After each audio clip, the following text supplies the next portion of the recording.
एक गांव में एक औरत रहती थी। वो रोज अपने परिवार के लिए खाना बनाती थी और हर दिन एक अतिरिक्त रोटी किसी भूखे यात्री के लिए बनाती थी। वो उस रोटी को अपनी खिड़की पर रख देती ताकि जो भी भूखा गुजरे वो ले जाए। हर दिन एक कुबड़ा आदमी वहां आता, रोटी उठाता और बिना धन्यवाद दिए बस इतना कहकर चला जाता, जो बुरा करेगा वही पाएगा, जो अच्छा करेगा वही लौट कर आएगा। औरत को ये बात बहुत अजीब लगती थी। वो सोचती, कितना अकड़ू आदमी है, कभी धन्यवाद भी नहीं कहता, बस रोज वही बड़बड़ाता रहता है। धीरे धीरे वो औरत उससे तंग आ गई। एक दिन गुस्से में उसने सोचा कि आज मैं इससे छुटकारा पाऊंगी। उसने उस रोटी में जहर मिला दिया जो वो रोज उस कुबड़े के लिए बनाती थी। लेकिन जैसे ही वो रोटी खिड़की पर रखने लगी, उसके हाथ कांपने लगे। उसे लगा, हे भगवान, मैं ये क्या करने जा रही हूं। उसने तुरंत वो रोटी आग में जला दी और एक नई साफ रोटी बनाकर खिड़की पर रख दी।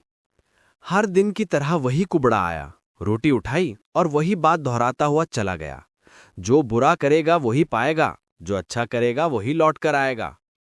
औरत रोज भगवान से अपने बेटे की सलामती की प्रार्थना करती थी।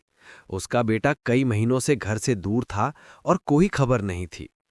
शाम को अचानक दरवाजे पर दस्तक हुई।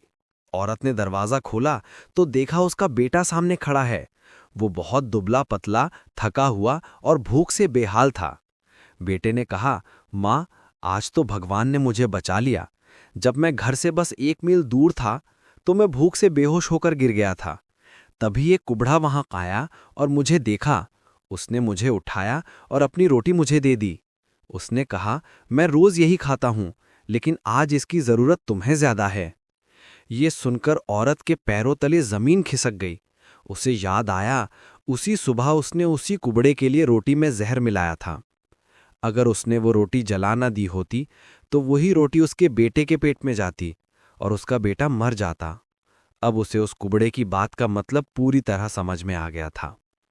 जो बुरा करोगे वही तुम्हारे साथ रहेगा और जो अच्छा करोगे वही लौटकर तुम्हारे पास